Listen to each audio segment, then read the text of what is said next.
listening to the Baumbastic Podcast with Andrew Ellis on Inside Arkansas. Sorry for the technical difficulties, but welcome everyone to the Baumbastic Podcast, presented by Inside Arkansas and hosted by Andrew Ellis. As you guys know by now, the best damn baseball show in the state, best damn baseball show in the planet, best show you've ever seen, heard, thought of, or even knew was possible. And welcome to our first live chat edition of the Baumbastic Podcast so far this year. Of course, we did our live watch along about a week ago, last Friday, for Arkansas to open the season, but a lot of you guys were probably either at Baum or doing whatever. But we wanted to do a little live chat preview of Arkansas's trip to Arlington. Of course, the team left this morning. I will be heading to Arlington tomorrow to bring you guys the scoops, to bring you guys the coverage of Arkansas's what's it called? The Amagi Bank College Baseball Series. Of as many times as I've referenced Arlington, I don't know if I've ever actually given the official title of what this event is, but it's going to be a fun time, man. Arkansas's obviously got a lot of experience playing in Arlington. I've been fortunate to go the last few years. Always a good time down there, and looking forward to it once again. Looking forward really to getting out of this weather, which, by the way, I hope everyone is doing well and staying safe in the snow. I left my house for the first time today, and I bet some of you did as well.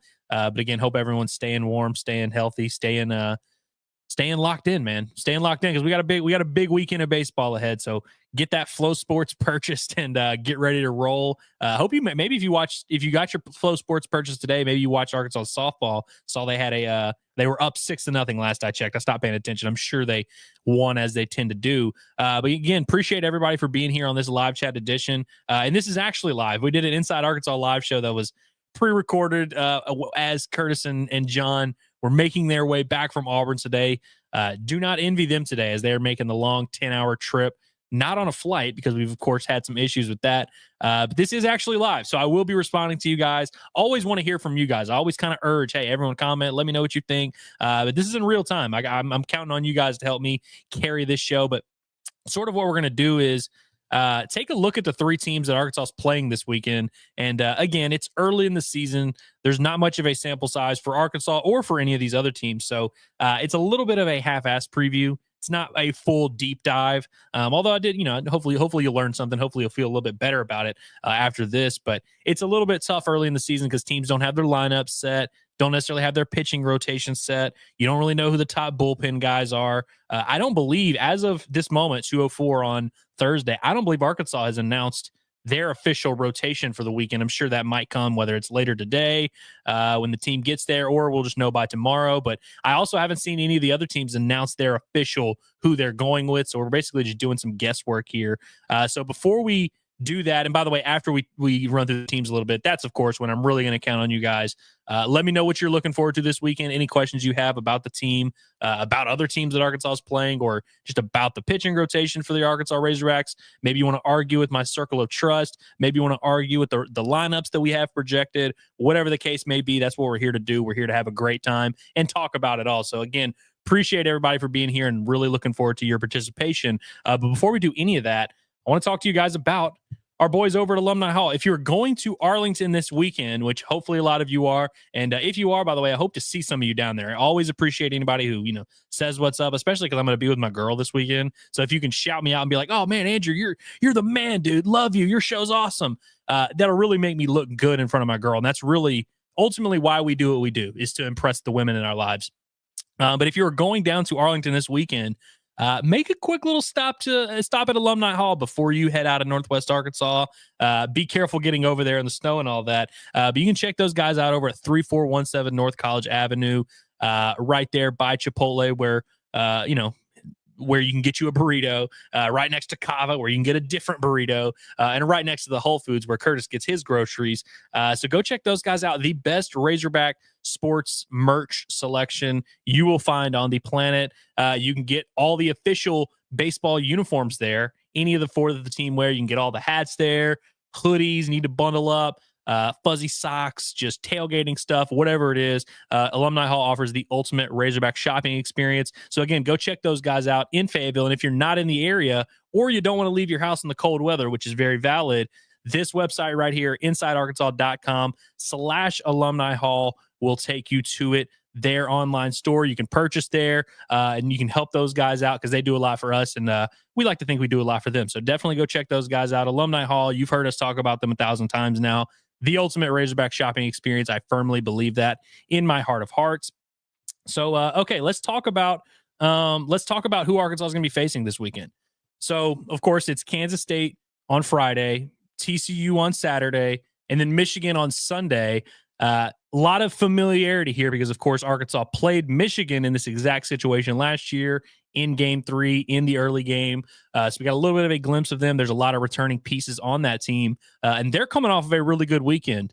I was really dismissive of them kind of all offseason, but they were impressive in opening weekend, and they definitely look like a much more improved squad. So I definitely don't want to take Michigan lightly, and of course they're 4-0, so same record as Arkansas. So definitely don't want to take them lightly. And of course, you're facing the two teams that have eliminated you from the NCAA tournament each of the last 2 seasons, with TCU doing it in 2023 and Kansas State doing it in 2024. I say eliminated. Technically, SEMO eliminated Arkansas, but Kansas State won the regional. They beat Hagen Smith. They delivered the blow that put Arkansas on the canvas.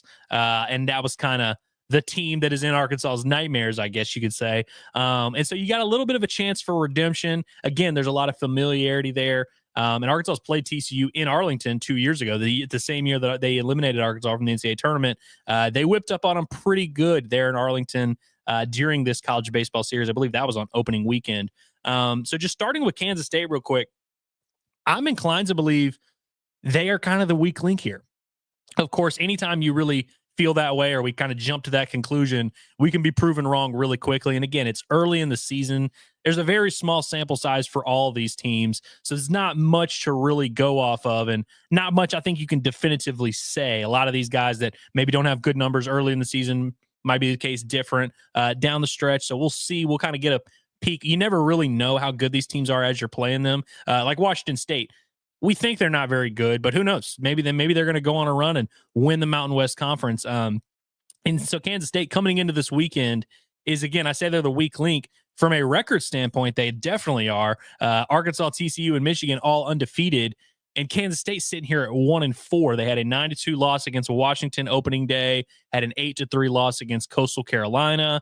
They got on the board if they win with a 12-7 victory over St. Joseph's, known for their baseball prowess, that St. Joe's, home of Jameer Nelson. Shout out to them. And then they lost again to Coastal Carolina 9-2 on Monday, I believe that was. And then they played Tuesday in Chapel Hill against North Carolina. By the way, those first 4 games they played were out in Conway, South Carolina, home of Coastal Carolina. I guess it was like some type of little round robin tournament there. So then they go to do a midweek game with North Carolina, which they also lose 12-9. So you're 1-4 going into this, and you hear those scores. You give up 9 runs game 1. You give up 8 runs game 2. You win, and you still give up 7 runs to St. Joseph's. You give up 9 runs against Coastal again on Monday. You give up 12 runs in a loss against North Carolina on Tuesday. So been a little bit of rough sledding for this Kansas State pitching staff so far. I think the big question is like, okay, who is Arkansas going to face on the mound? It's a little bit easier to project that for the other 2 teams because I can just go off of who did TCU throw in game 2 last week. He threw pretty well. Assume they'll go with him again. Who did Michigan throw in game 3 last week? Oh, this guy, he threw pretty well. You assume they'll go for it again. Again, we're waiting for these announcements, so we don't really know. But Kansas State's opening day starter, Ty Rule, did not get out of the second inning in his outing. He went 1 2/3, gave up just 1 hit, 3 runs, 2 of which being earned, walked 3, struck out 3, threw 43 pitches. So I'm sure he was on some version of a pitch count, but did not get out of the second inning. And so it's like, will they roll it back out there with him again? Who knows? Their other starting options, it's not really like they lit it up either. They had a guy in Michael Covado, who's probably had the best start so far of the season for the Kansas State Wildcats. He went 4 1/3, gave up 3 hits, 1 run, struck out 4, which is nice. Did also issue 3 walks. And so you're like, man, all these Kansas State Wildcats, they just walk guys. Is that the issue? Do they have any starters who don't walk guys? Well, they have Lincoln Sheffield, who started game 3 for them last week. He did not walk anyone in his 5 innings of work, and he also had 6 strikeouts. but he gave up 10 hits and 3 runs. I don't know how he only gave up 3 hits with 10 runs and 5 innings of work. Opponents hit a crisp 450 against him. Somehow only gives up the 3 runs. So maybe that's an arm they go with. JJ Slack is the guy that is expected to be a top arm for Kansas State. He also struggled in his outing, going 2 1/3, 5 hits, 5 runs, 4 earned, 2 walks, and 5 strikeouts. So a little bit of a mixed bag there on the mound. We'll see what route Kansas State goes in terms of their starter and how they handle it, how long they let him go.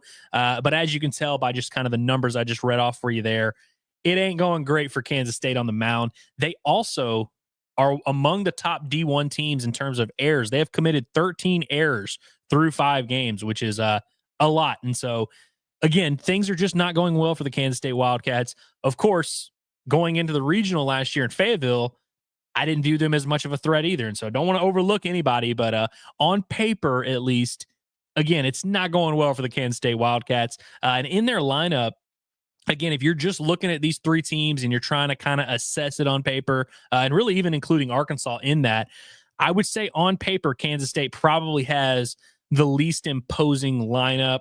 You just go on through. Again, it's early in the season. I'm not really talking about their numbers for this year so far because they've actually had some decently high-scoring games. But you should go on down the lineup. Like their leadoff guy is a transfer from Texas. He was a freshman there last year, hit 209. Was a kind of a part-time starter. Now he's a leadoff guy at Kansas State. I'm sure he'll be better, but not necessarily a guy you're circling full-time. They had a guy, Kyan Lotus, was a part-time starter at Kansas State last year. I believe he played against the Razorbacks, hit 238. He's off to a decent start this year, but he's hitting in the middle of the order. Not necessarily a guy you're going to circle necessarily. They've got a guy in Seth Dardar. I hope I'm saying that right. It is spelled literally like Dardar, D-A-R-D-A-R. He was a 3-year starter at Columbia, put up some pretty good numbers there. He's off to a great start with Kansas State, so that's certainly one to circle for sure. He was 9 for 20 this past weekend, so off to a really strong start to his season. They have a guy, Keegan O'Connor, who's a Quinnipiac transfer with a ton of experience, over 100 games in his career. He got off to a little bit of a slow start, but he's expected to be one of their top guys. They've got a JUCO transfer in Shintaro Inoue. Again, great numbers, the JUCO level. We'll see how it translates. But again, there's not those guys where you're like, oh, this guy hit 18 home runs last year. Circle him. Oh, this guy's a transfer. He was one of the best transfers in the country. Circle him. It's mostly a lot of Jags out here. One guy that actually caught my attention, I honestly didn't realize he was at Kansas State. Y'all may remember this name, Maximus Martin, the Georgia State transfer, who was at one point committed to Arkansas as kind of a utility infielder. They were going to try and kind of make him that extra infielder off the bench. He ends up at Kansas State. I don't remember exactly how it went at Arkansas and if they just kind of were like, maybe we don't have a spot for you, whatever. They did that with a couple different guys. I can't remember the one kid's name that ended up at Kentucky. What was that kid? Carson Hansen, who was committed and then ends up going to Kentucky. Similar kind of situation with Maximus Martin, who actually was a pretty highly regarded, not super highly regarded, but a respected transfer from Georgia State who had a good career there. He is at Kansas State and has not been a full-time starter yet, but he did just homer at North Carolina last week. He's 4 for 6 to start the year, so expect to see him in the lineup. That's a name that certainly caught my eye, but again, not a ton of big-name guys that you really got to worry about necessarily. We'll see how they play. Moving on to TCU, I'll try to speed this one up really quickly. If I can be honest, I think TCU is the best, most well-rounded lineup, top to bottom, that Arkansas is going to face. I think Michigan's pretty solid as well. But just based on who they have back, some of the blue-chip freshmen that they have coming in, some of their returners who might not necessarily have great numbers but have a good bit of experience, I just feel like TCU 1 through 9 has guys that you need to respect a little bit. And it's kind of a similar case where it's not guys that you're like, whoa, watch out for this guy, red alert, 30 home runs in his career, anything crazy like that. Leadoff guy Colton Griffin's a third baseman, Stephen F. Austin transfer, hit over 300 last year. Not a ton of power, but, a solid leadoff guy, solid, 300 hitter. They have a sophomore in Chase Brunson, their center fielder, who hit 291 with 4 home runs last year, was, one of the better freshmen in the Big 12. He's got 2 home runs this year already. They've got him in the 2-hole. Tells you how they feel about him a little bit. Maybe their best transfer, the one that sticks out to me, is Cole Kramer, their second baseman. He transferred from Washington State, oddly enough, who Arkansas just played. He hit 345 last year at Washington State, has a lot of experience in his career, only had 4 home runs last year, has 2 already.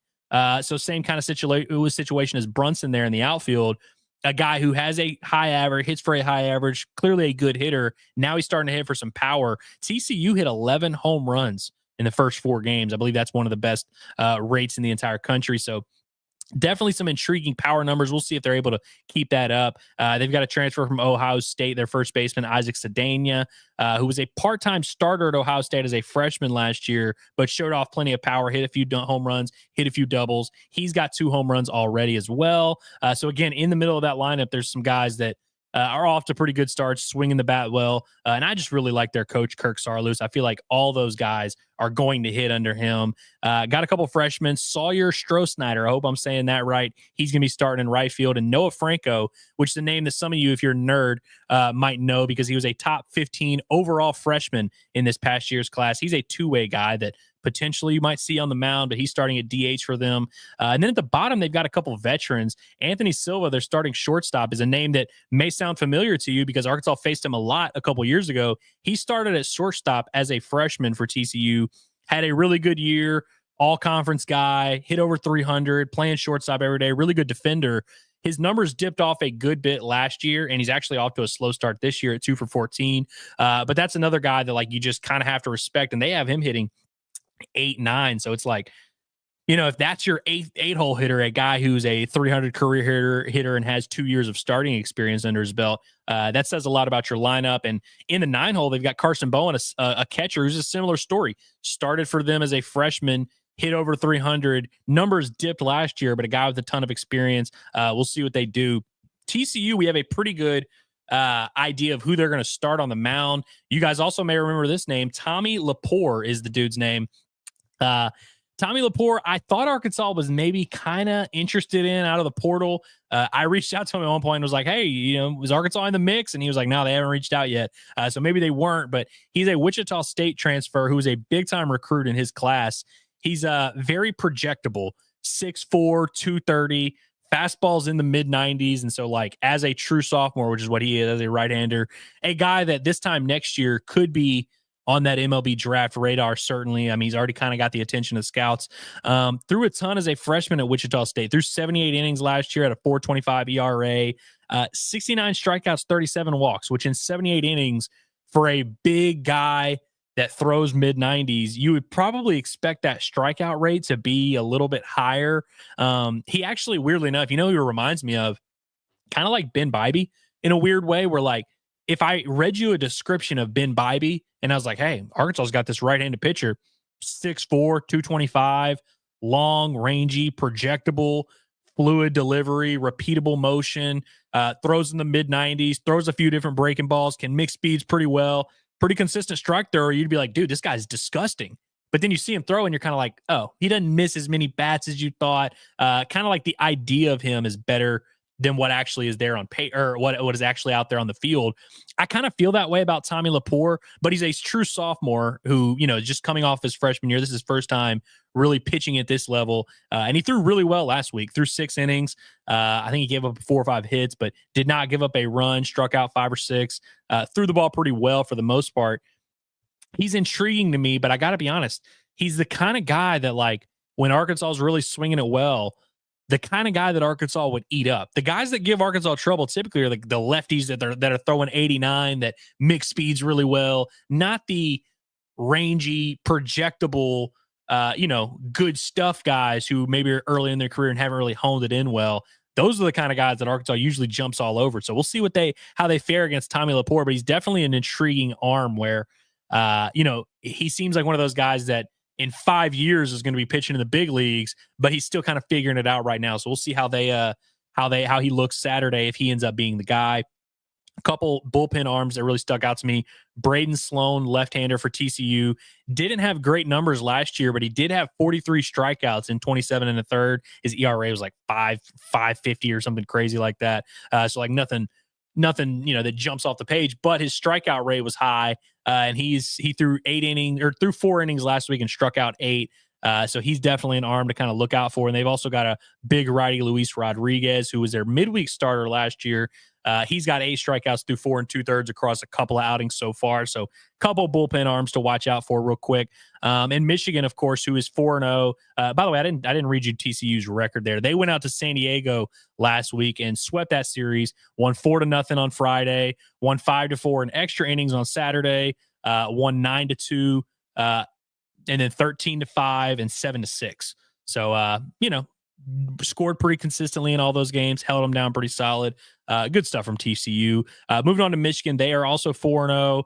Got a 5-4 win in extra innings over Virginia, who is like a unanimous top 5 team, a team that many people believe is the best non-SEC team in the country, or at least in that mix. So a notable statement win for Michigan in game 1. They beat Rice 5-2 in their second game. This was in Puerto Rico, by the way. They went to the Dominican Republic in the fall and played some like semi-pro teams, kind of like Arkansas did with the Texas Rangers a couple years ago. And then now they're in Puerto Rico to open the season and now going to Arlington. So Michigan is playing baseball anywhere they can outside of the state of Michigan, where I'm sure it's about negative 20 degrees right about now. So they beat Rice 5-2, beat Villanova 19-0. So that's kind of the one that got out of hand for them. And then they beat Stetson 6-1. So productive start for Michigan. I definitely think they're an improved team. They've got a really nice mix of like returning guys and a couple transfers that I think will help them on the mound and in the lineup. A few names to run through real quick. Jonathan Kim, their center fielder, a guy that Arkansas saw last year, 3-year starter. Similar situation to some of those TCU guys where he was like better as a freshman, didn't necessarily build on a strong freshman year as a sophomore, but a guy with a ton of experience. Got to watch out for him. He'll be in the leadoff spot. They got a guy, Mitch Voigt, who is one of the more intriguing prospects in the country, a two-way guy, has not pitched this year. So we'll see if maybe they're going to convert him to a full-time hitter. He's been playing second base for them. He's a two-way guy, led the team with the 292 average last year and had 14 home runs as a sophomore. So this year he's going to potentially be a draft pick. We'll see if they convert him. Again, he pitched last year and was one of their top arms, but he did not throw opening weekend. So I don't know what the situation is there. Then they got a few transfers. Cade Laidhoff hit 14 home runs as a true freshman at NJIT last year. Y'all remember them from being in Fayetteville a few years ago. He transferred over there. He's probably going to be starting as well. They got a San Diego State transfer who had good numbers, but didn't necessarily play every day in Colby Turner. And they've got a guy, I hope I'm pronouncing this name right, Jeter Ibarra. It's spelled Jeter like Derek Jeter, and then Ybarra. He's transferring in from Washington. He started his career at the JUCO level and then went to Washington for a couple of years. Hit about 285 there across his 2 seasons. So a guy with experience, played at a high level. And their shortstop transferred from Loyola Marymount. He hit 300 last year. Doesn't have like any pop at all, but he's a good shortstop, good defender, hits 300. He'll be up there near the top of the lineup. Michigan on the mound. We'll see if they end up sticking with the same rotation. The guy they started in game 3 last week is a 6'5" righty named David Lally Jr. Long, skinny guy, only threw 13 2/3 innings last year in 13 appearances. So like wasn't a huge piece for them. He threw 17 innings as a freshman at Notre Dame. I believe he started his career at Notre Dame. So like pitched a little bit more there, but I mean, we're talking about 30 innings in his career, and now he's in the weekend rotation, which kind of doesn't makes sense to me, especially because Michigan's got some arms. They've got some guys that, there's some transfer additions that I think will help them. But he had a pretty solid debut there against Villanova in the game that they won 19-0, went 5 innings, 3 hits, 3 strikeouts, 2 walks, 0 runs. So not necessarily the most imposing barrel misser necessarily, but not a big swing and miss guy, but, seemed to have an effective outing to start. And again, who knows who they'll end up starting. They've got a couple other starters that Arkansas faced last year. Dylan Vigay, who's a true sophomore this year. He was a freshman last year who was in their weekend rotation, and he started against Arkansas in Arlington last year. Didn't go particularly well for him. They ended up going to Will Rogers, one of their top relievers who's back this year, who went 3 1/3 and had 6 strikeouts against Arkansas last year. So there's an arm that there's some familiarity with. We'll see where Vigay ends up starting in their rotation. Other starting pitcher they have that Arkansas probably won't see would be Kurt Barr, who was a 3rd-team All Big Ten last year and threw a couple scoreless innings against Arkansas. So there's some familiarity there for sure. And so that's kind of the general rundown of what to expect. And I said I was gonna be tapped in with the chat, and I've been ignoring them already. But I did want to just kind of get that general rundown out there. And now I want to hang out with you guys and talk. So we'll run on through the chat real quick. Again, continue to get those questions and comments in. I'm gonna run through all these. If you have something interesting to say, I will talk about it on the show, and we will go for as long as you guys want to. Shout out to Hunter Ratio, my guy, who's just a legend, always supporting the brand, always supporting the pods, always supporting on social media. Appreciate him. He says, thank God for Andrew Ellis and thank God for baseball. Well, definitely thank God for Arkansas baseball. I don't know if I can thank God for Andrew Ellis just yet. And Boogie Flanburner says, Andrew, cure our depression from basketball. Yeah, that was a tough loss last night. It was more tough in the fact that you just felt like it was a winnable game, and that's 2 in a row now against 2 good teams on the road, where it's like you felt like Arkansas could win. But don't lose hope. Don't lose hope just yet on the basketball Hogs. I feel like there's these next several games down the stretch are going to be intense, but you're in the mix, and that's all you can really hope for. Shout out to Bo. He says, where's the hangout spot in Arlington before the games? I'm hoping you guys will know. I'm going to get down there. I don't know what time I'll end up being there. I'm not going to leave like the crack of dawn, but I'd like to get there a few hours before the game. Maybe check out some of that first game that's happening there in Arlington. But no, I mean, wherever you guys want to hang out, man, it's all up to y'all. And of course, in the park, it's no better spot to hang out. I don't know what the weather's going to be like, but I'm sure I will be spending a lot of times indoors no matter what. Shout out to Caleb. He says he's heading to Arlington this morning. Yeah, I'm sure a lot of you guys, hope everyone's being safe, man. Hopefully, I guess once you get out of Fayetteville, it's probably not too bad. Let's see. Ryan McDaniel says, any streaming sites you guys know of? I don't know. I mean, I know of a lot of streaming sites, but not necessarily ones for college baseball and specifically Flow Sports. But shout out to the Dixon Street Discord. I believe there's going to be somebody who is kind of in that. Maybe I don't want to say too much. I don't want to get the ops on them necessarily. But well, you can check out the Dixon Street Discord for sure. Cade says Oregon State is dog water, which I'm going to take your word for it. I don't know what Oregon State's been up to, but unfortunately, Arkansas does not play Oregon State this weekend. Would be nice to whip up on the Beavers once again, because obviously they did. Arkansas got a win over them last year, but unfortunately, no Oregon State this year. HH, a legend of the chat, says, boss has me tied up in meetings or I'd be in here more today. Love these lives. Well, shout out to you for still joining and throwing in your 2 cents mid-meeting. We always appreciate that. And Dalton Holyfield says, Lady Hogs going for 12-0. Game 2 is starting now. So interesting. Okay. There you go.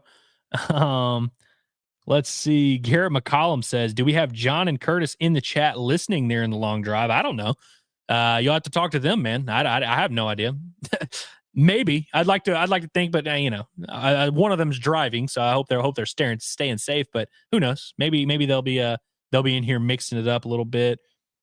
Daniel Shee says Nick English is back, baby. Yes, he hit the insurance home run in the Fayetteville Regional last year for Kansas State. Was that the home run off of Bybee, or was that one of the few that they hit off of Hagen Smith? But yeah.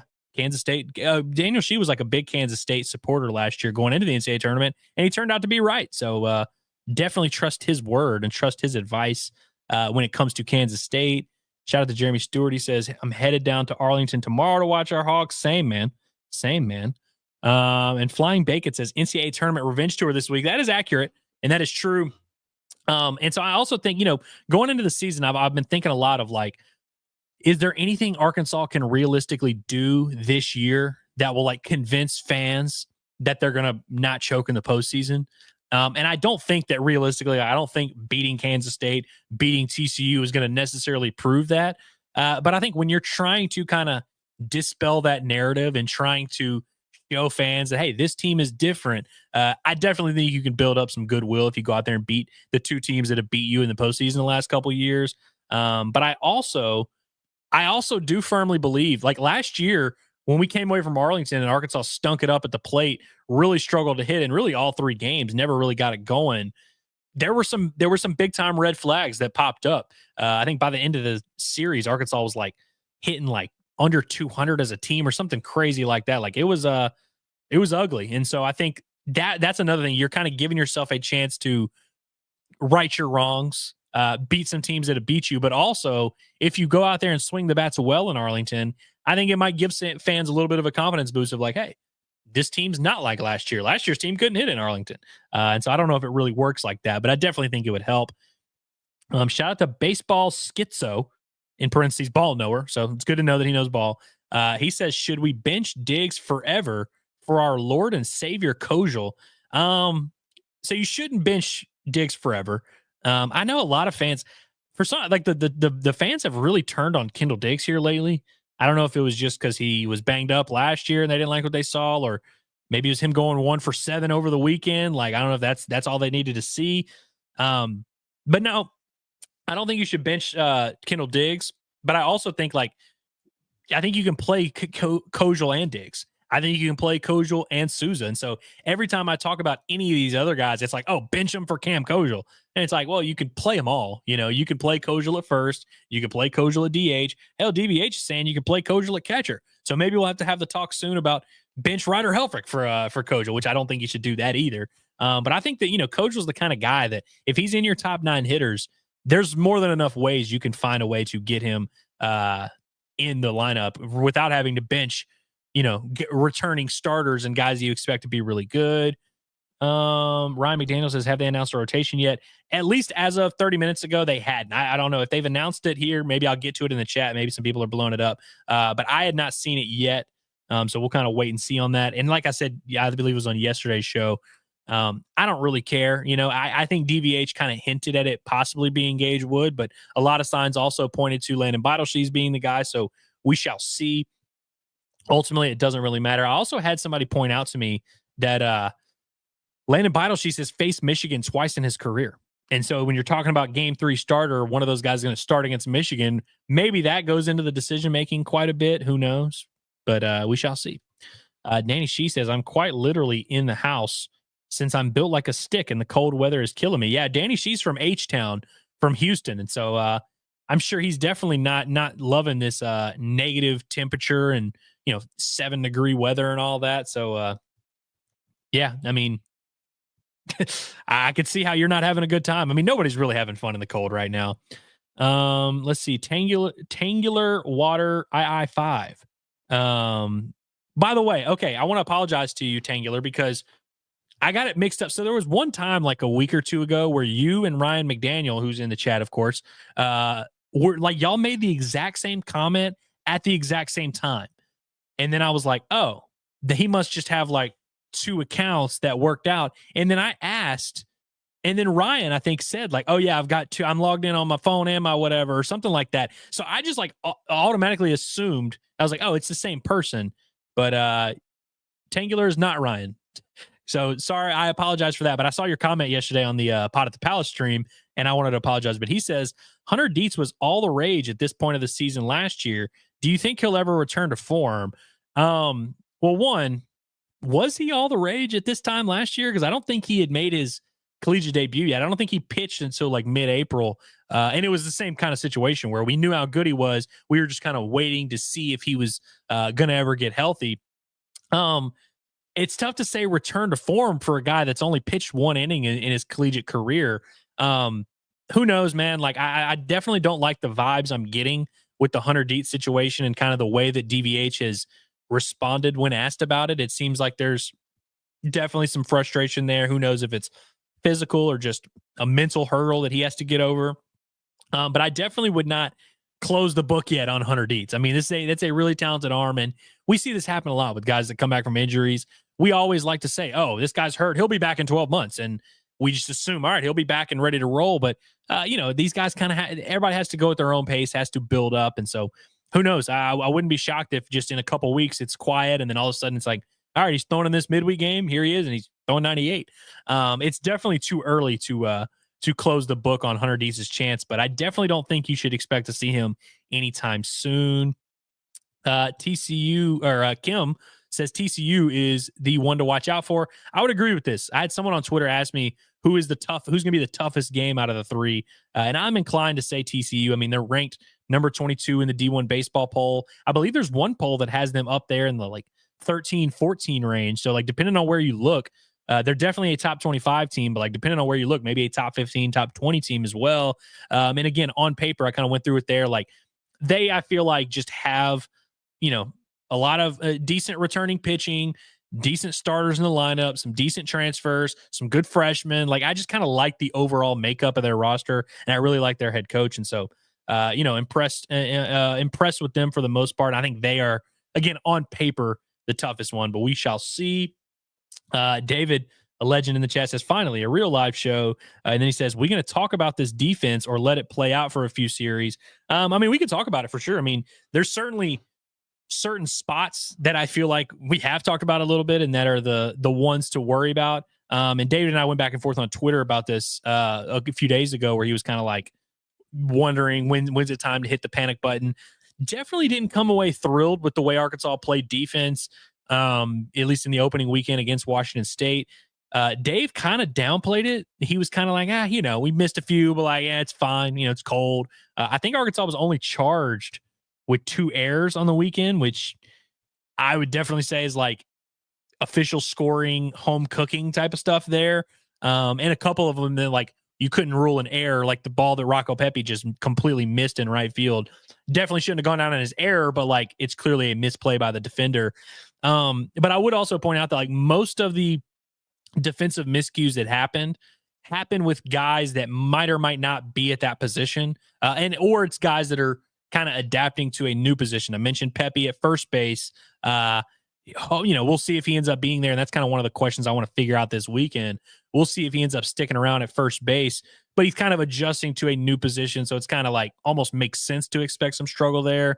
Cam Kojal made a couple, struggled with some double play balls. Felt like there was a few times I think it cost Arkansas a run where just were a little too slow on the turn at second base. And he's a good defender, but might not be the everyday second baseman. He might end up at first base or somewhere else.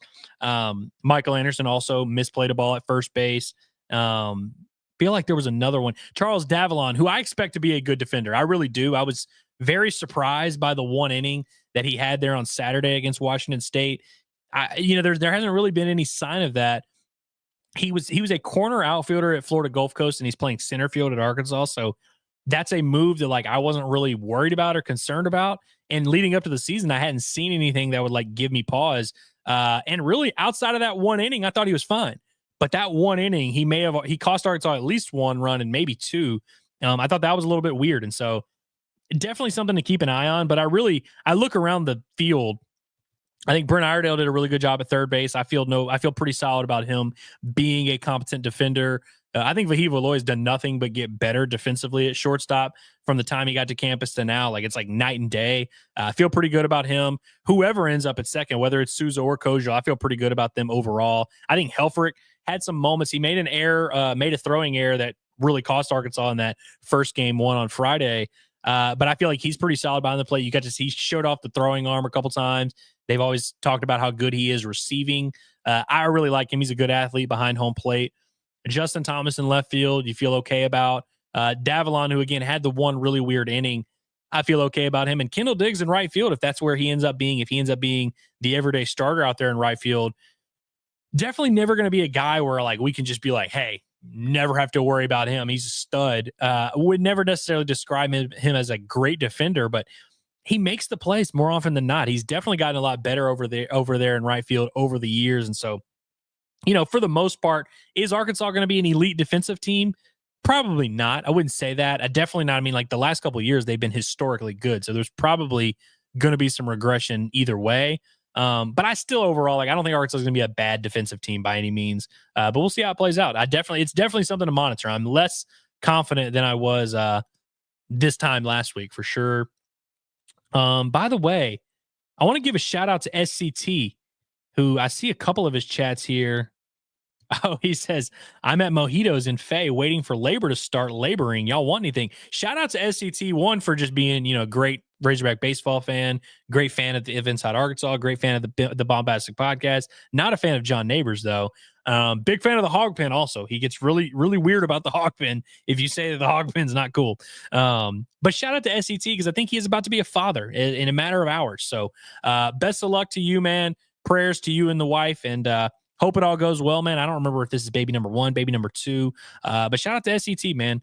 Really appreciate him. How about him showing up at the live stream while his wife is pushing out his child? That's next level commitment, man. You got to respect it. Got to respect that for sure. Let's see. Hunter Ratio says, who do you think has the best pitching performance this weekend? So Gackle threw really well last year in Arlington. He threw well in a lot of places last year, frankly. But I feel like last year in Arlington was kind of the moment we knew Gabe Gackle was Gabe Gackle, that he was able to handle the situations and could be a guy like that. I feel like that outing he had in Arlington against, I guess it was Oklahoma State in game 2, wound up getting the no decision there. I feel like that outing is one that kind of put him on the map and made Arkansas realize they could trust him at the end of games. So it'd be cool to see him also do that as a starter here, because I feel like if he goes out there and shuts down Kansas State, that would be a pretty good indicator. I'm going to lean toward, I'm going to go with Gabe Gackle. That's going to be my what a brilliant answer here, going with the ace, the Friday night starter. But I think he's going to pitch very well. He's a pretty safe bet to do that more often than not. But hey, how about Gage Wood, man? Gage Wood's got a chance. We'll see if he ends up getting the game 3 nod. I think he's one to keep an eye on, because he's got to exercise some demons in Arlington. He has not had a fun go of it in Arlington so far as a freshman or a sophomore. So we'll see if he can put some of that to bed. Let's see. Kim, another legend of the show, says, I'm so jealous that all of y'all are going to the game. Lived in Dallas 20 years, but had to move back to Arkansas, or I would definitely be at the game. Well, yeah, we will be sure to bring you. We will try not to have too much fun without you, Kim, but no promises at all. By the way, John says, yes, they are watching this stream on the road. So credit to them. It's weird that John, I'm pretty sure John's driving, if I had to guess. So I don't know how I feel about him typing and driving. I've been in the truck with John.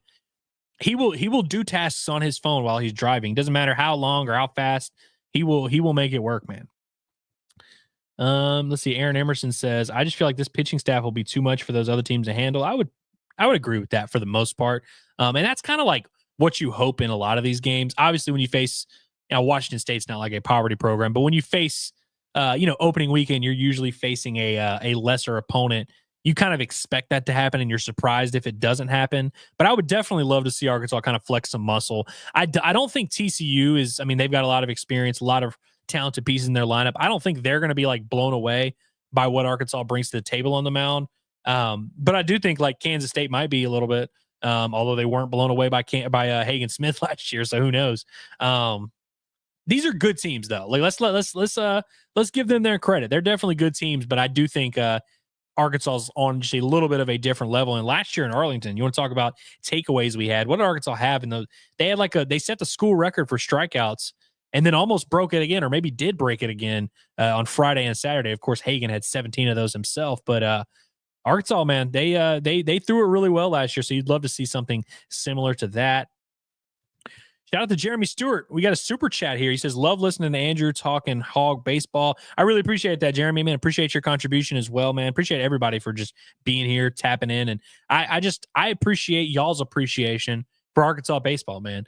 There was a time where, again, I say it a lot. Like, I remember at my old employment place, I was told specifically not to cover baseball because there was a kind of narrative around like, hey, people don't care about baseball. Nobody really pays attention to it. It's a niche sport, which it still is kind of a niche sport, but it's just crazy that we've got 100 people in here watching a live stream about baseball in the month of February. And then we had a couple hundred in here that stuck around for 6 hours to watch baseball the other day, man. Like that's big time stuff, man. Really, really love that. And then Daniel, she clarified the home run. Says that was after Hagen was gone. Holt's 2-run homer would have tied the game if not for Mr. English. Yeah, I remember Ben Bybee throwing really well, and there was like one blemish, and I guess that one blemish was the home run. So yeah, they got that guy back as well. Caden Jowers says, waiting to see the United lawsuit on the news. United, man, we are anti-United. And look, I don't know if United definitely technically broke any law or broke any rule or anything, but it just really sucks to have them lose your luggage and be like, you just got to deal with it. Sorry. It really does suck. And I know that they can't just be held responsible for anything, but just really unfortunate when we travel with a lot of very expensive stuff. And there you are. Let's see. Hunter Ratio says, who do you like the most for DH so far? I know it's a small sample size. It's hard to look past Kahio Aloy, who of course had 2 home runs. What did he hit on the weekend overall? Goes 3 for 7 on the weekend, so not a massive sample size. I think Kojal, whether or not he ends up, I'm sure he'll get a start or 2 at second base this weekend. Maybe at first base, maybe somewhere else, maybe in the outfield. Who the hell knows? I think he's definitely someone you've got to take a look at. Logan Maxwell is going to be interesting because if he's not playing the field, he's definitely going to be in that mix for DH for sure, and should be. He's a guy that can definitely swing the bat. Dave Van Horn, DVH mentioned the possibility of Logan Maxwell playing outfield in some games this weekend, and so I think that's something that we might or might not see. We'll see whether that's left or right field, whatever. But between him and Kendall Diggs, whoever's not playing the field is definitely going to be an option there at DH. But for the most part, man, I really kind of like all of the options, and that would include Rocco Pepe if he ends up being an option there as well. I think Arkansas's got no shortage of guys that can do it. Frankly, it's not like you need a particular skill set to be a DH other than just hit the ball. And so I think Arkansas's got some guys that can do that. And so, yeah, it's really one that I'm not really worried about. Let's see. Cade says, do you still predict Souza to win the Golden Spikes next season? Well, yeah, the what he did this past weekend is not going to factor into his Golden Spikes candidacy at all in the year 2026. And of course, I'm still a Nolan Souza guy all around. I actually reached out to him yesterday just to be like, hey, man, screw the haters. You're the man. Don't worry about anybody else. Go out there and hit nukes. I gave him the Nate Thompson speech. I said, hey, man, don't worry about getting on base. Just hit nukes. But no, seriously, I really do. I'm definitely not selling any of my Nolan Souza stock. And frankly, I'm surprised by how many people were very adamant that Nolan Souza should not be in the lineup after 7 at-bats. And shout out to Ryan. He says, I asked on X, but give me more insight. Are you surprised that Souza sat 2 games and that Pepe played all 4? So, okay, I'm surprised. I'm not surprised that Pepe played all 4. Pepe, of course, him and Souza, both guys struggled, obviously. Those were the 2, number 1 and number 2 on the team in OPS this offseason, Rocco Pepe and Nolan Souza. Maybe, of course, I'm not saying, hey, you should just, whatever happens in the scrimmages, you should just take it and just live with it no matter what. But both those guys were swinging the bat really well. I don't think there's really any question about whether both of those guys need to be in the lineup. So if you're asking, am I surprised? I'm more surprised that Souza sat 2 games. But again, I would have to just point out that these 2 things are not necessarily connected. It's not like they benched Souza to put Pepe in or vice versa. I'm more surprised that they sat Souza. I'm not surprised that Pepe started all 4 games because I feel like he had kind of earned the right to do that. I also kind of felt like that Nolan Souza had earned the right to do that. And for what it's worth, I think Cam Kojal had earned the right to start. He obviously got 2 starts at second base, but I think all 3 of those guys, I think we all keep doing this either or thing. Why not both? The little Mexican girl in the commercial with the tacos. Why not both?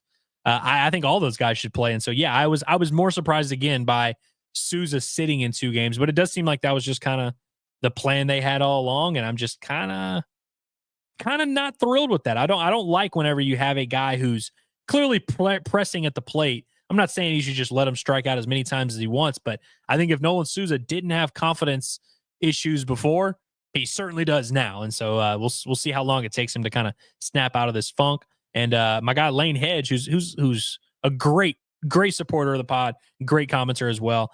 He agrees with me. He says, a little late to the party. Surely you talked about Souza. He needs to play all 3 games this weekend, and hopefully he can get out of this funk. I would agree with that, man. Look, I'm not saying that these guys, you should just be allowed to strike out as many times as you want. You should, if he's 0 for 34, you should still start him. But I would definitely need to see a little bit more than 1 for 7 for a guy that raked all during the fall, raked all during the spring leading up to the season, had a productive summer last year in the California Collegiate League, not a massive sample size, and again struggled towards the end of his freshman year. But we came out of his freshman year thinking, hey, this is a top prospect. I think all these prospect lists that you see have him listed as one of the better players in the sophomore class. He's one of the strongest players on the team, one of the fastest players on the team, has shown a lot of signs of growth this offseason when it comes to going the other way, 2-strike approach, things like that. That all kind of went out the window the other day when he started pressing and, like DVH said, really struggled against that changeup that guy was throwing on Saturday. But yeah, I mean, look, like I've said, all these guys are kind of boomer bust by nature. And so I'm not saying you should just live with whatever results they get no matter what, but I think there's like no doubt about it. He's earned the right to be in the top 9. And I think if this team is going to reach its overall ceiling, it's going to need guys like Souza, guys like Helfrich, to all kind of reach their ceilings. And I don't think you're going to get that ceiling by jerking them in and out of the lineup, giving them a spot start here, giving them a pinch hit at bat here. Like, I think you kind of just need to let him get a groove, because that's what a lot of these guys can do, is get hot. And you kind of need him to get hot. And it's hard to get hot when you're not playing every day. Let's see. Aaron Emerson says, if this pitching staff performs to its potential this season, do you see Matt Hobbs getting picked up for a head coaching job? Well, one, I mean, all these guys, I mean, I think they've all kind of had opportunities and have chosen not to go that route just yet. I mean, it's a possibility, certainly. And I mean, I do think the pitching staff is going to be really good. I also think, like, frankly, it's not as much of a like meritocracy as it may sound. Like, Arkansas had a really good pitching staff last year. I don't think there's a team that like looked up the top ERAs in the country and were like, all right, we can't hire this guy. We can't hire this guy. Like, I don't think Arkansas being good this year is necessarily going to impact it. Like, I think Matt Hobbs is a very respected name in the coaching biz regardless. I mean, he's been rumored for MLB pitching positions. So it's like, I think Arkansas reaching their full potential would help, but I also don't think it's one of the, like, I think he's already very firmly on that radar. But ultimately it's up to him. Like, I don't know if he's one of those guys that is like, has a burning desire to go be a head coach at all costs.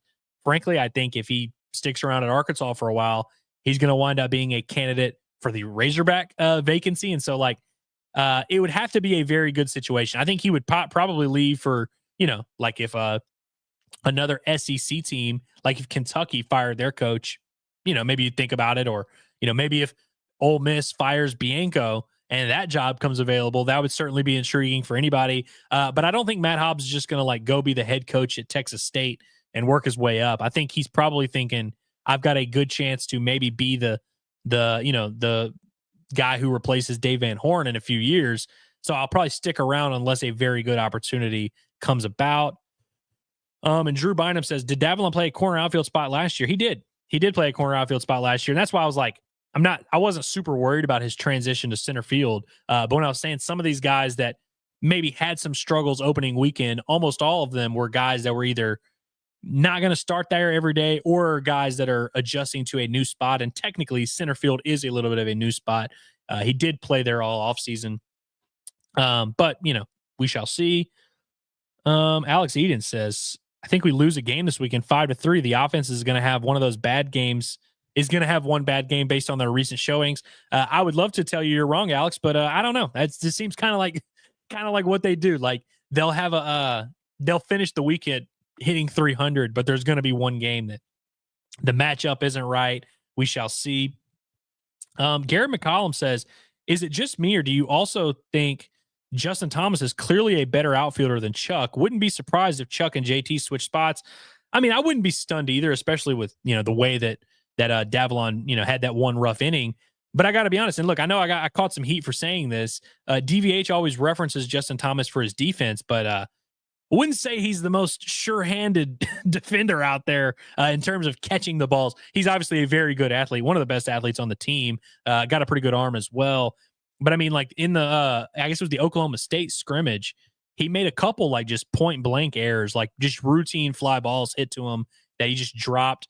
He dropped I don't know if they didn't charge him with an error, but they had a ball that was hitting foul territory that he was there, got under and just didn't catch it. He's definitely a better athlete overall, which Davalon's a pretty good athlete in his own right. He's definitely like maybe a better overall athlete, but I don't know if I would necessarily say JT is clearly a better outfielder. He's had plenty of struggles since he got to campus. I wasn't watching him at JUCO. I believe he did play center field there. He's played some center field in scrimmages, actually. In the fall, he played a lot at center field. And even in the spring leading up to the season, when Davalon was banged up a little bit, he played some center field there. So it's definitely not something that like I would rule out, especially because, again, Davalon is a converted corner outfielder. Overall, I think Arkansas's outfield defense is just kind of okay.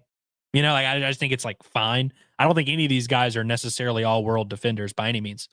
Let's see. Hickory Hog says if Arkansas gets 20 innings between Gackle, Root, Wood, and Beidelshees, I like their chances against anybody. Well, that's exactly what they got last week. With one of those guys, of course, going to the bullpen, could maybe change that equation a little bit, but really not that much because everyone was kind of on a pitch count. Now they will be on another pitch count again, maybe 80, 85 pitches this weekend. But yeah, Gackle goes 6, Root goes 6, Wood goes 6, Beidelshees gets a save and goes 2. Like that's 20 innings. So the formula's kind of there. I mean, we saw everybody went 5 last week, made the math easy there. But yeah, it is going to be very interesting to see. And I talked about this yesterday when I was doing the Circle of Trust podcast. But like when you think about it, Arkansas played not 36 innings. I guess it would have been 32 innings. Let me make sure my math is correct here. Yeah, no, our 33 innings is what Arkansas pitched, apparently. How did that happen?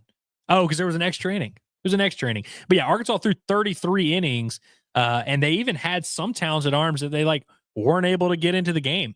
Like Colin Fisher's a guy that they wanted to throw. They couldn't find an opportunity because they had 2-run rules. And that was in a weekend with 4 games with 33 innings.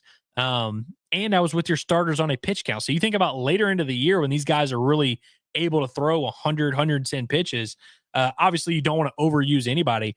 But I think Arkansas is going to be in a good spot to minimize the roles for a lot of these guys, which should make everyone effective. Like we've seen what Will McIntyre looks like when he gets stretched out, and he's done that and done well in the past. But think about how much better he'll be if he's only asked to get, maybe 1 to 2 innings. Same for a guy like Dylan Carter. Same for whoever it is that's going to be left out of the starting rotation, whether it's Wood or Beidelshees. Think about how much better and more dominant they'll be if they're throwing 2 to 3 innings a weekend.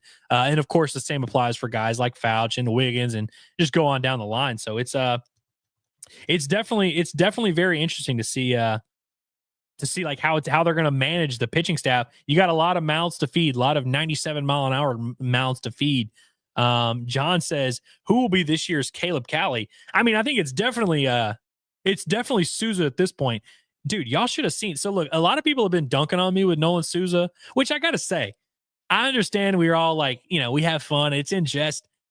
It feels a little mean-spirited. I got to be honest. Some people are like not happy about the Nolan Souza situation. But the same thing was happening with Caleb Cali. Now, I lobbed myself up for Caleb Cali. As much as I've been lobbying for Nolan Souza and hyping him up, I had a lot of like Twitter receipts on Caleb Cali where I was like, this is guy's the man. He's the best kept secret in college baseball. SEC isn't about to know what hit him with Caleb Cali. I projected him to lead the team in average, projected him to lead the team in home runs, projected him to lead the team in RBI, like all this stuff. And so when he started off, whatever it was, like 2 for 20, there were a lot of people dunking on me. And frankly, if y'all remember, it was in Arlington where that really got going. And of course, we've seen this happen a lot. It happened with Vahiva Aloy last year, happened with Peyton Stovall as a freshman, happened with Braden Webb as a freshman. I'm trying to think someone else. Was it Robert Moore? Someone like there's been a few other guys that like just started the year on like a terrible. Oh, Christian Franklin did it in 2021 where he kind of started off slow as well. There's always going to be like that guy. The Nolan Souza one, man. So it's like every year that I'm like, man, this fan base is going to learn their lesson. They're not going to overreact. All of a sudden, Nolan Souza has 1 hitless game, and they're like, F him, get him out of there. So I would say he is definitely the Caleb Cali, at least in the early going so far. Drew Bynum says, I hope I said that right, says, will Bowles get a chance in the field this weekend? I mean, it's possible. I mean, with the way he played on Monday, it'd be hard to argue against it. I think he's certainly an option. I mean, he's a guy that Carson Bowles can play at this level, like without a doubt. I mean, he's fared pretty well. I wouldn't say he lit it up in the scrimmages necessarily, but like he more than held his own. Like if you compare him and Justin Thomas's numbers in the scrimmages, actually pretty comparable, a little bit of a step down from like the Davalons and Maxwells of the world and even the Kendall Diggs of the world. But like Carson Bowles like fared pretty well against Arkansas's pitching this offseason.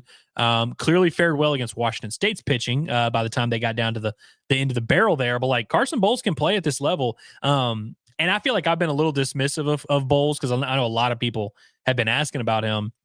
But again, it's kind of the same thing with Nolan Souza and Rocco Pepe, where I'm not going to throw out an offseason worth and their careers worth of evidence in favor of a 1 to 2 game sample size of opening weekend.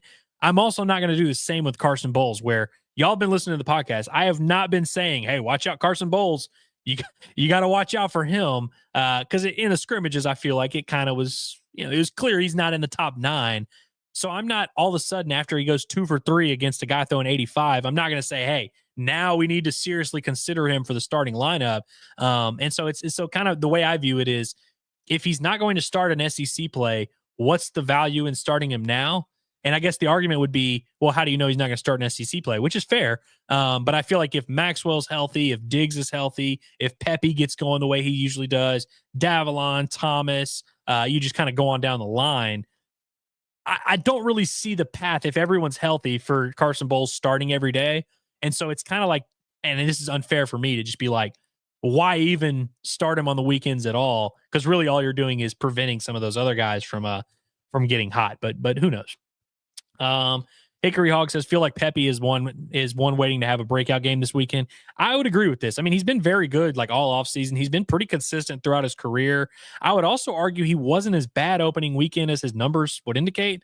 I mean, obviously he hit under 100. I think he was 1 for 11, 1 for 12 or something like that. But he had a couple hard lineouts. Like, he struck out twice in 12 at-bats. So it's not like he was just getting mowed down repeatedly. He had a couple tough lineouts, a little bit of tough luck. DVH mentioned him getting jammed on a 3-1 pitch, which is kind of uncommon for him. So it's like, I would argue he wasn't like that bad over the weekend, but I definitely think he's going to be a guy that gets going soon. And anybody like willing to close the book already on Pepe and Souza, like, you're out of your mind, man. Out of your mind. Flying Bacon says, crazy thought for the rotation. Let me know what you think, Andrew. Friday, Gackle, Beidelshees, piggyback. Saturday, Root Wood, piggyback. Sunday, bullpen game. So I don't hate it, but I also don't like it. I don't like the idea of you have 4 starters and now you're condensing it to where you have a TBA on Sunday. Like, I feel like if you have 4 guys that are starting, it should just be a matter of which guy's going to start. I don't hate the piggybacking idea. But ultimately, like I said, like, what that does is it basically means that, like, you have Beidelshees and Wood coming out of the bullpen, and they basically are being asked to throw 3 or 4 innings, which they're fully capable of doing. Both have done it before. Both can, I mean, they threw 5 innings last week. They can clearly handle that. But again, it kind of comes down back to me with, like, maybe shortening the roles of some of these guys. Like, I think if you have Wood or Beidelshees that throws his typical 5 or 6 as a starter, the other guy, I think, should just maybe be asked to maybe throw twice a week and maybe throw 2 on Friday, 1 on Sunday. But I think it should be like less innings because you're going to get more effectiveness out of them. And also ultimately, like, I got to be honest with you, this is the type of thing you do if you don't have a lot of depth in your bullpen. And Arkansas has a lot of depth in their bullpen. And like, I think guys like Christian Fauch, guys like Carson Wiggins would really thrive in some of those Friday, Saturday games that end up being 4-2, 5-3, stuff like that. Not that Wood and Beidelshees won't, but like, I definitely would not want to just create a TBA on Sunday if I could avoid it. But that's just me. That's just me. Garrett McCollum says, John is definitely kicked up in the passenger seat, bare feet on the windshield, trying to get his tan on. Scrolling through the chat while Curtis's left lane hammered down. I have not spoken to the boys about this, but I will let them confirm or deny if this is true or not. And then Flying Bacon followed up and said, DVH is all about winning series in the SEC and helps keep the Big Four healthy all year. Would also give some of the staff a chance to pitch big SEC innings and let the cream rise to the top. Yeah, I mean, in terms of keeping guys fresh and healthy, I'm all for that as well. Like, that's something I'm never going to argue too much against. But ultimately, it's like, I'm okay with just the premise of them deciding on a rotation, and then whoever it is that's left out, just kind of committing to that bullpen reliever role. I've spoken about it a few times now, but both teams in the title game last year had a reliever that threw 70 plus innings out of the pen. And I guess in this scenario that you're proposing, you would have 2 guys kind of like that. But I also just would not want to create a question mark in the starting rotation when you have 2 guys that can fully do it. And which is kind of why, like, I've seen some people kind of indicating of like, oh, maybe they start Gage this week and then they switch it up next week. And then the next week they switch it up based on matchups. And like, you could maybe do that. And maybe that's the route they go. But ultimately with me, sometimes I kind of just like knowing who's going to throw these certain days, who's going to throw in what role, like whoever it is that ends up being left out of the starting rotation, so to speak. I kind of want to see that person just commit to their role and just be like, hey, I'm the closer now. I'm a psycho. This is what I do. This is how my stuff is going to play. And same with the lineup. I like mixing and matching and basing it off of matchups and all that. But I also don't want to have my top hitters checking the lineup every day to see if they're in the lineup. Oh, am I hitting 5th today? Am I hitting 8th today? Like, I just kind of want to know what you're getting each weekend and just roll into it. But ultimately, like, keeping the guys healthy is fair. But also it's like tough because once you get to the postseason, then you're going to start asking guys to do stuff that they haven't been doing all year. And that's where I feel like you run into some trouble sometimes. But who knows? Let's see. Ryan Bryant says, Root has the nastiest stuff in my opinion. If he keeps that command, I don't know a team that can piece him up consistently. Root has got, I would say, certainly like the most diverse and well-rounded arsenal on the team. Like you look at someone like Gackle who is throwing 98 with the fastball.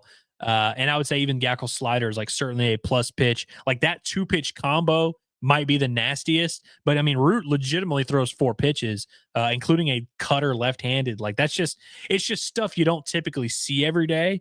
And so where like Gackle on paper might be nastier, but like, I hate to say it, it's kind of crazy to say this, but SEC teams see right-handers that throw 98 a lot, weirdly enough.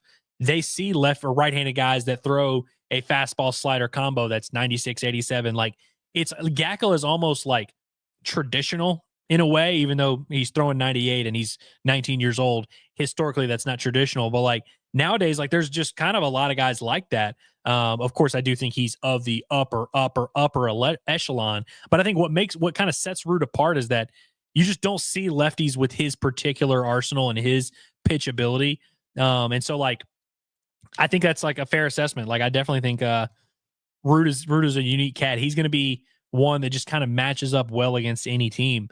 But ultimately, like all these guys are nasty. Like all of them on any given day when they really get it going have a very strong argument for the nastiest one on the team. So let's see. Joshua Fletcher says, did Dietz have to have a second surgery after they shut him down last season? So, okay. Surgery. So, okay. I'm not a doctor and I don't know how all this stuff really works.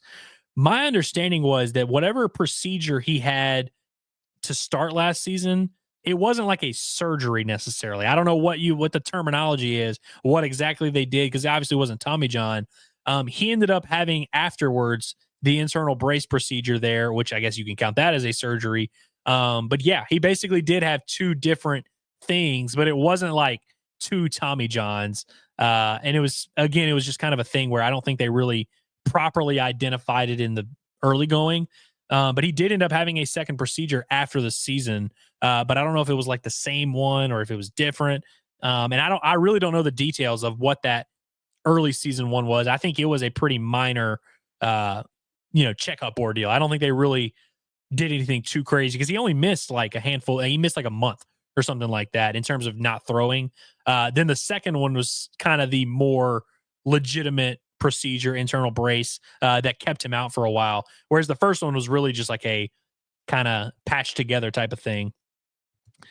Cade says, does Hillary watch the streams? I don't think so. I wouldn't classify her as a big sports ball gal. Which, you would probably, knowing me, you'd probably think, oh, Andrew's got to have someone who's like super into sports. I actually don't. Like, I've been that way my whole life. Like, I've never wanted to date someone who is as into sports as me.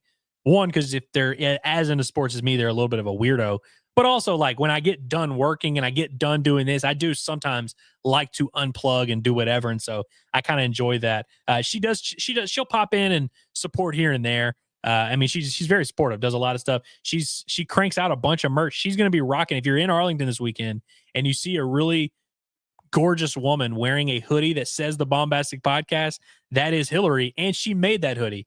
So she's very supportive and does what she needs to do, but I wouldn't say she's like tapped in on the streams per se. Let's see. Case Errol says, do you think DVH will run the super secret play, or do you think he'll wait until conference play starts? I'm going to without knowing for sure what the super secret play is, I'm going to say wait till conference play. But if the super secret play is tell Nolan Souza to start raking, I hope they run it this weekend. Let's see. Yeah, and then Ryan Bryant followed up with his Root comment, says Root just sits there off speed, then has 94 in his back pocket. Yeah, it's crazy. And I think also, it's early in the year. I really do think, and they have changed the rules to where teams will get to start practicing earlier leading up to the season. But I think a lot of these pitchers, it actually takes them a while to really get going. Like, you'll see some of these guys actually throw harder and throw a little bit nastier later in the year. And Root, I think, falls in line there. Like, I think in the fall, he was like 89 to 91. Like, he was really not throwing hard at all, throwing a little bit harder this spring. Like, he's touched 96 before. And so it's like, I'm not saying, he's going to live and die with that fastball. But yeah, that 94 in his back pocket is certainly a weapon. And it definitely, like you're saying, plays way better because of how much you're having to account for the full arsenal. Really, when it comes down to hitting, and I know Ryan is a coach, I'm sure he will agree with this. Whatever the case is, no matter who you're facing, what the arsenal is, if you know what's coming, hitting is just easier. It just is. Maybe not for normal human beings. We'd probably strike out against all of it. But it just is easier. That's why tipping pitches is such a big deal. That's why familiarity and scouting reports is such a big deal. That's why being able to land those other pitches is such a big deal. No matter how gross you are, no matter how good your arsenal is, if you're not able to land those other pitches, teams are just going to have a better time hitting you. The biggest misconception ever was that Jackson Wiggins didn't have an electric fastball. People were like, oh, it's 98, but it's flat. Well, it's not that his fastball was flat. It's that he couldn't land anything else. And he would go 3-1 and be forced to throw the fastball a lot of times, which it would catch a lot of the plate. And then it gets hit hard. It's not because the fastball's flat or not a good fastball, but when teams know it's coming, a little bit easier to hit. And so I think, again, that's kind of what I think sets Root apart. And by the way, I don't want to I compared him to Gackle there and said Gackle's a little bit more traditional of a, like a high velocity righty. Gackle mixes the speeds pretty well too, man. He'll pitch you backwards here and there, and he's got a legitimate arsenal. I think his changeup is kind of the next step for him. If he can get that changeup going, I really think Gackle's going to be just gross. And really, a lot of these guys locate so well that their other pitches, like their pitches within their arsenal, kind of play differently in certain contexts.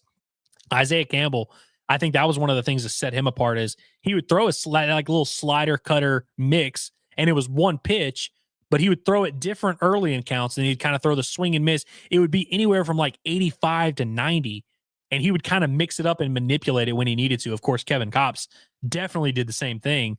And so, yeah, it's when it comes to hitting, if you don't know what's coming at you, you're just going to be worse no matter what.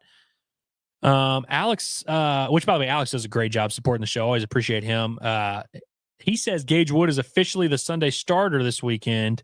I'm going to take his word for it again, because I've been doing this. You guys have seen me. Did they put out like a little announcement on that? Let's see if we can pull that up real quick. I'm just going to filibuster here while y'all watch me pull it up. Yes, they did announce it. Gage Wood will throw on Sunday against Michigan. So there you have it. Again, I thought DVH kind of hinted toward that yesterday whenever he said you just go with the guys with the least amount of rest. So we will most likely get our first look at the Landon Beidelshees coming out of the pin experiment. And you want to talk about arsenals and stuff and who has electric stuff. If you thought Landon Beidelshees had good stuff last weekend, wait till you see what he looks like if he's coming in the 8th or 9th inning this weekend. That fastball is going to have a little bit more juice about it. And it's already got plenty of life on it. That fastball slider combo that he has is about to just be stupid when you come into a high leverage situation, 8th, 9th inning. It's gonna be big time, man. I see everybody now is kind of going through reacting to the starting rotation thing. Love it. Drew Bynum says, would love to see Reese Robinette with a chance to play first base. Well, he did play some first base this past weekend, got a couple at-bats there, came in as a defensive replacement in one of those games. I mean, he's definitely going to be in the mix. And I love Big Country.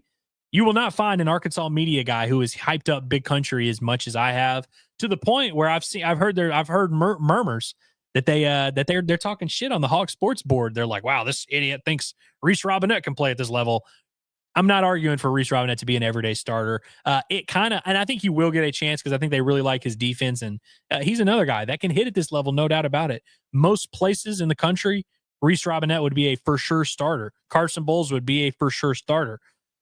My issue kind of with it is if they're not going to be everyday starters in SEC play for you this year, is there really a ton of value in starting them now other than just to like send a message to Rocco Pepe, and Rocco Pepe might not be able to handle first base defensively. That's very possible. But I personally would probably rather see someone like Pepe or someone like Diggs or someone like Kojal, who I think really might be in the starting lineup every day, get a chance over there at first base. And I think Michael Anderson, we'll see if he's going to kind of end up getting completely left out of this rotation or if he ends up getting another shot there. All righty. So, man, again, appreciate everybody for doing this, man. I didn't really have a game plan in terms of how long I would go on this. We're now hour 17 minutes. It's been a lot of fun. And I'm just kind of cruising through the chat. I really appreciate everybody for being supportive. Every time I do these, no matter what time of day it is, no matter what the situation is, my big fear, especially when it's just me, is like no one's going to show up. No one's going to show up. Nobody's going to ask any questions.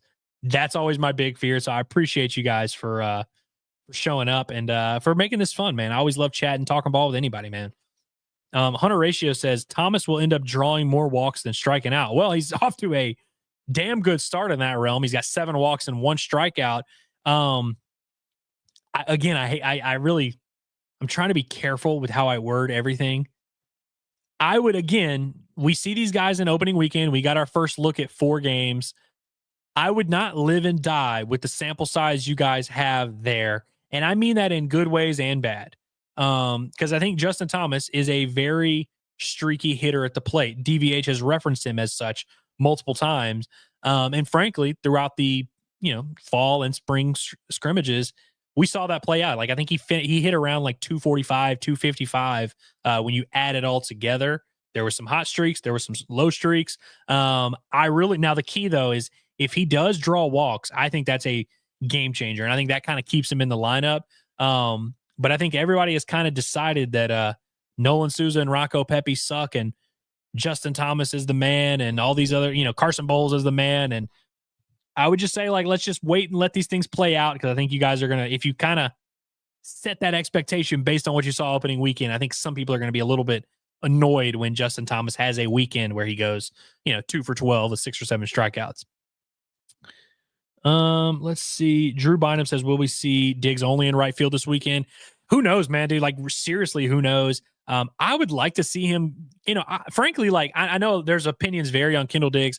I think Kendall Diggs should be in the lineup every day, and I really don't unless he, of course, if he ends up hitting 226 or 236 again, then, of course, we will adjust. But based on the way he was swinging the bat leading into the season and just kind of what he's done in his career, how clutch he was as a sophomore, I feel like there's no real debate that Kendall Diggs is an everyday starter. And so I would love to see him get 3 starts, whether that's in right field or some at DH, or maybe if he ends up getting there at first base.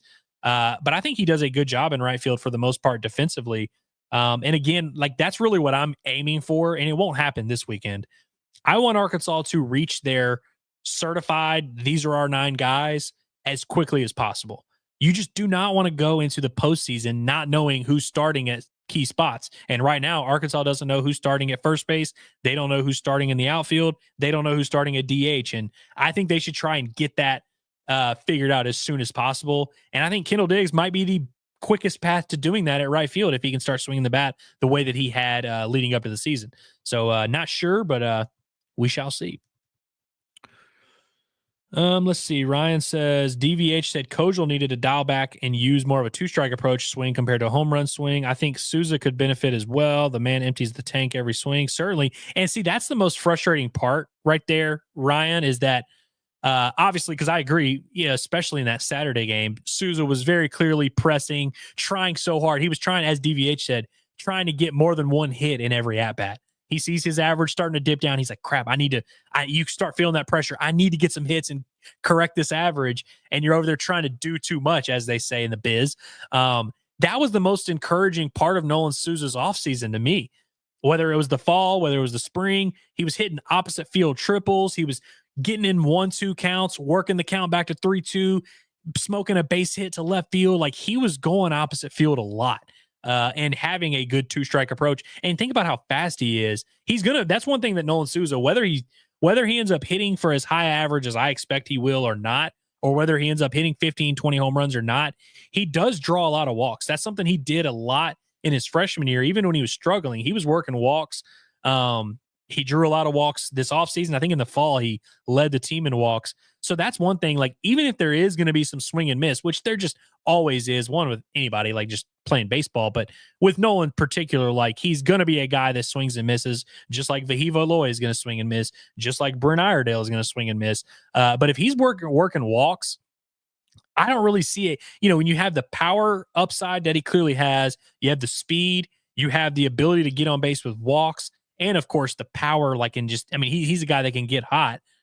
I really just don't see how we've reached a point where we don't know whether or not Souza will be in the lineup every day.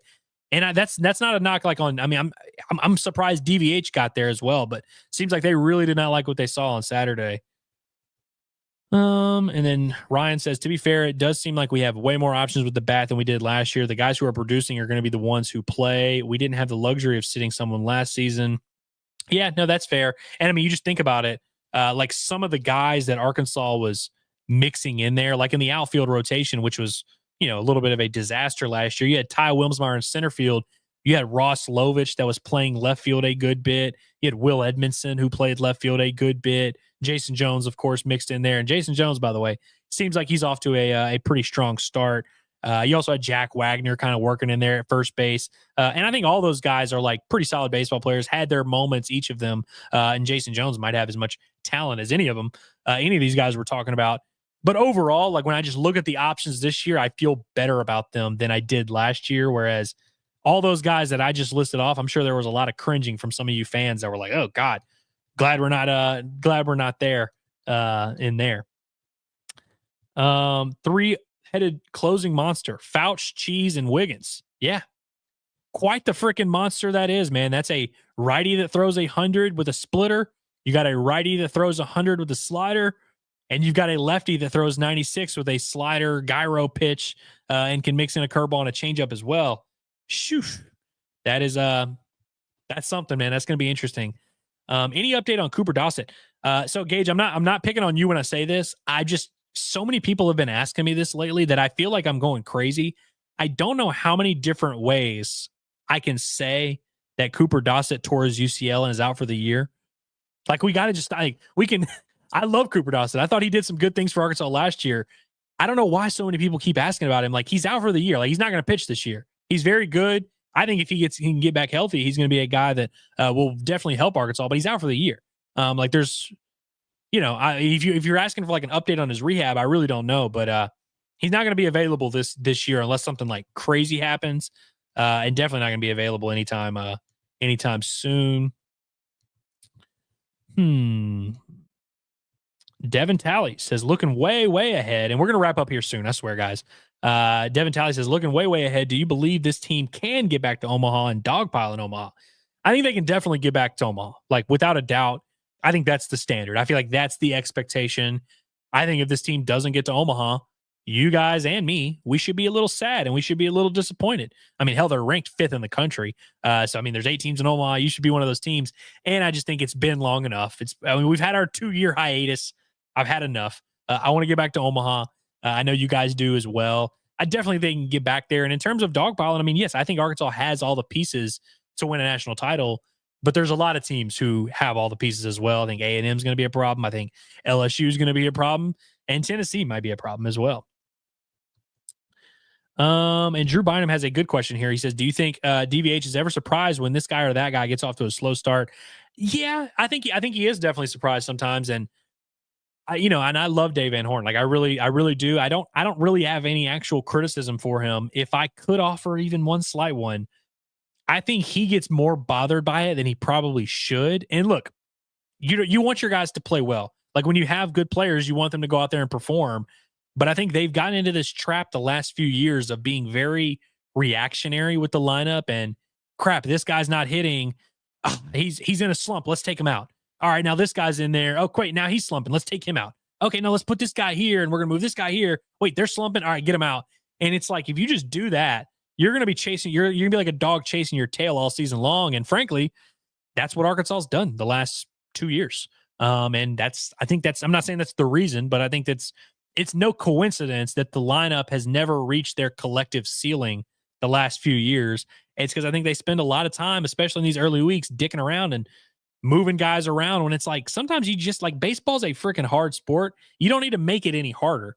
Like, I think you sometimes just got to let these guys play, see how they work out, and you live with the good and you take the bad with it. Again, I'm not saying these guys should be above it and should never get benched for struggling, but I don't know, man. I feel like if you have a guy like Nolan Souza who hit over 300 in the offseason, led you in walks, led you in stolen bases, like, I just feel like you kind of got to let him work it out a little bit. Because a lot of times, how do you find it as a hitter if you're not out there facing live pitching? It's the only way you get better. And so we'll see. Campbell Hog says, I want Kojal at first. His bat was really coming on during spring, and he had a few solid games that he did start. Yeah, no, I mean, look, Kojal at first, I'm actually surprised it's taken them this long to get there, because y'all remember a lot of you guys that have been, tapped in and following this team all off season. We kind of went into the fall thinking that was the move, that was a potential piece for this team, is one of those guys, whether it be him or Souza, you move him from second base to first base, and it kind of answers a question. Given that there's an obvious question mark at first base, I'm surprised they hadn't, like, it's just now, they're just now getting to the point where they're working him out over there. I wouldn't be surprised if Kojal gets a start at first base this weekend. Absolutely would not be. And I think it makes sense. I mean, obviously, I know a lot of people want the big, tall, beefy first baseman. And if that's the case, then you will get Michael Anderson or Reese Robinette. And you'll either like him or you won't. But I think Kojal, one, as a defender, it makes sense because, I mean, he was a pretty solid defender at second base. So you'd assume he could handle it. Obviously, it's a different position. You got to kind of learn it a little bit. But I think it's a little bit easier of a transition for him than it is for someone like Rocco Pepe going from corner outfield to first base. I think Kojal would probably handle it pretty well.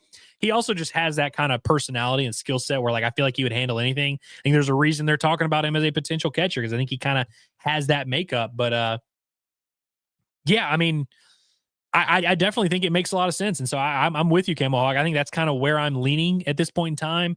The only question I have with it is I firmly believe Rocco Pepe needs to be in the lineup every day. It doesn't have to be at first base, but I think if you're moving him off of first, that means you're moving him to right field potentially, which means you're moving Kendall Diggs, which means you're potentially moving Kahio Aloy, or maybe you're moving Justin Thomas or Logan Maxwell. Like, then you just kind of have a new conversation to have. But ultimately, like, it'll work itself out. But Kojal, with the way he swung the bat in the spring, he definitely has worked his way into more playing time. And I think first base makes a lot of sense, especially since we have a little bit of a question mark there.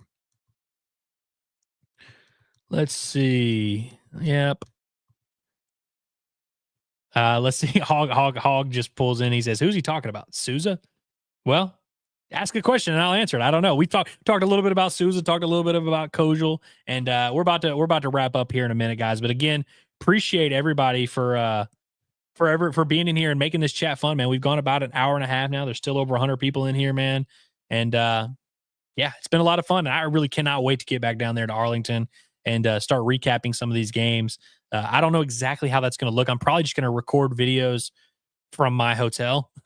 I don't really know if there's another way to do it.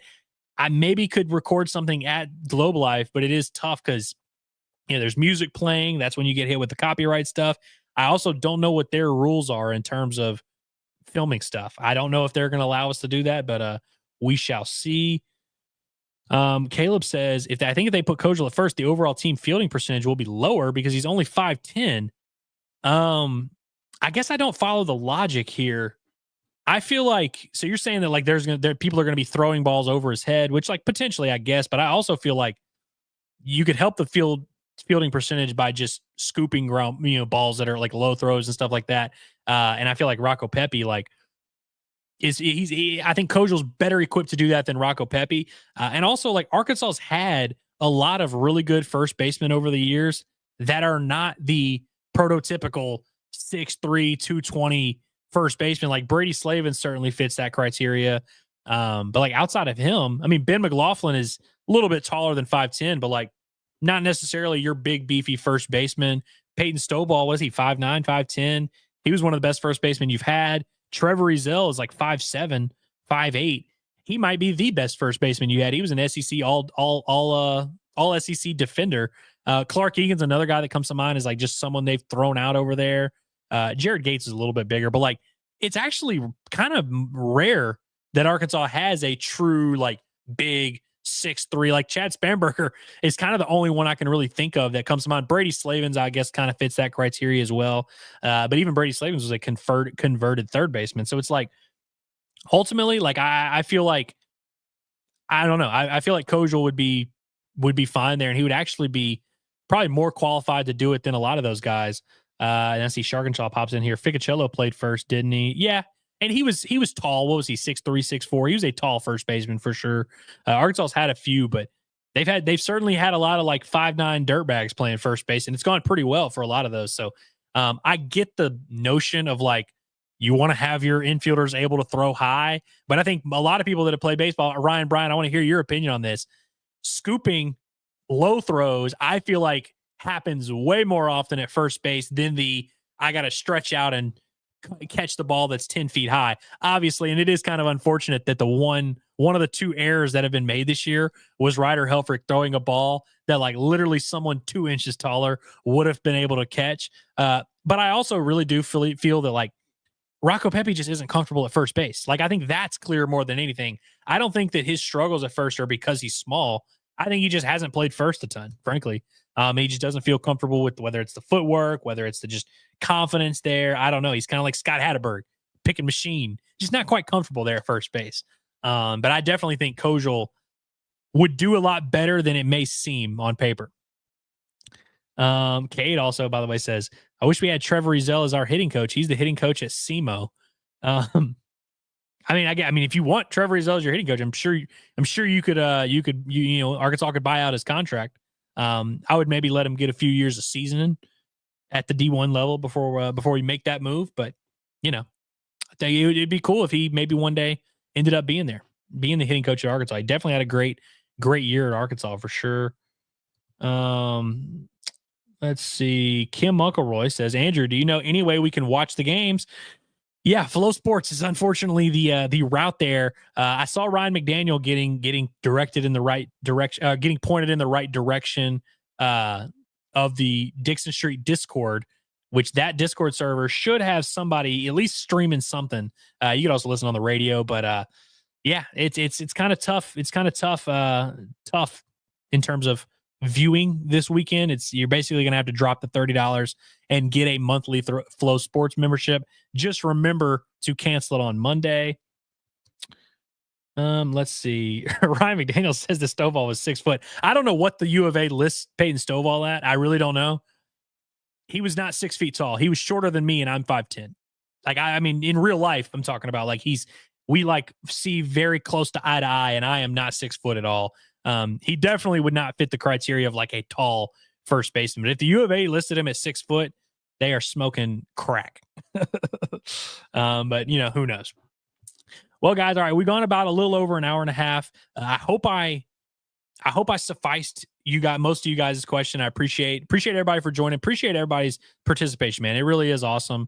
It's not lost on me how cool it is that there's all these people in here talking baseball in the month of February when we're supposed to be ramping up for March Madness, which we will still be doing. So make sure you are tapped in and make sure you're subscribed to the Inside Arkansas YouTube channel, not just for this show, the Baumbastic Podcast, but for everything we've got going on. Curtis is crushing it with Pot at the Palace. Him and John just got back from Auburn. I guess any minute now they will be getting back there. They do such a good job. We all do a good job. Nobody is providing better basketball coverage, which you're going to want here during this home stretch as Arkansas enters a few potential must-win games, some games that their tournament lives are going to be up for grabs. Of course, the Pot of the Palace post-game show will be live after every game. Curtis will definitely have you covered with that. And Curtis, every single day, every single morning, has a brilliant basketball video ready to roll at 8 a.m. or 7 a.m. I don't know when it goes out.